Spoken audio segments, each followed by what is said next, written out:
Le Sénégal rouvre ses frontières avec les pays touchés par le virus Ebola.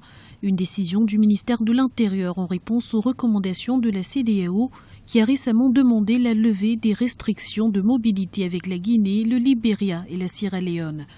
Toutefois, cette ouverture est partielle, elle ne concerne que les frontières maritimes et aériennes. C'est dans un premier temps cela pour ne pas gâcher les relations bilatérales ou multilatérales qu'il pourrait y avoir entre les États. Et je pense que certainement les États se disent que c'est un moindre mal. On va ouvrir, on va lâcher du lest pour ne pas fâcher trop nos voisins.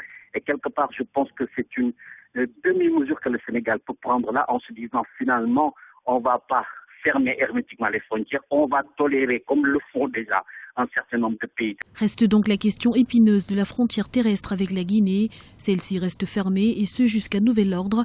Il faut dire que le dispositif de contrôle dans cette région n'est pas totalement au point.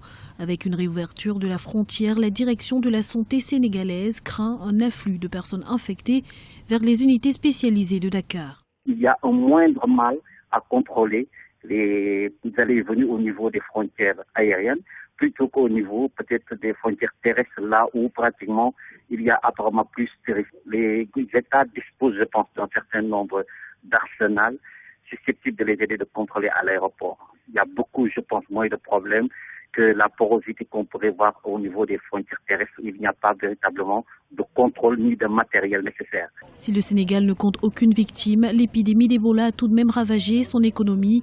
Les Guinéens installés à Dakar sont majoritairement commerçants. La désaffection de leurs établissements et la fermeture des frontières a bloqué l'échange de marchandises, mettant à mal l'économie nationale. Pour les autorités sénégalaises, l'heure est donc à la levée des restrictions et au renforcement de la surveillance.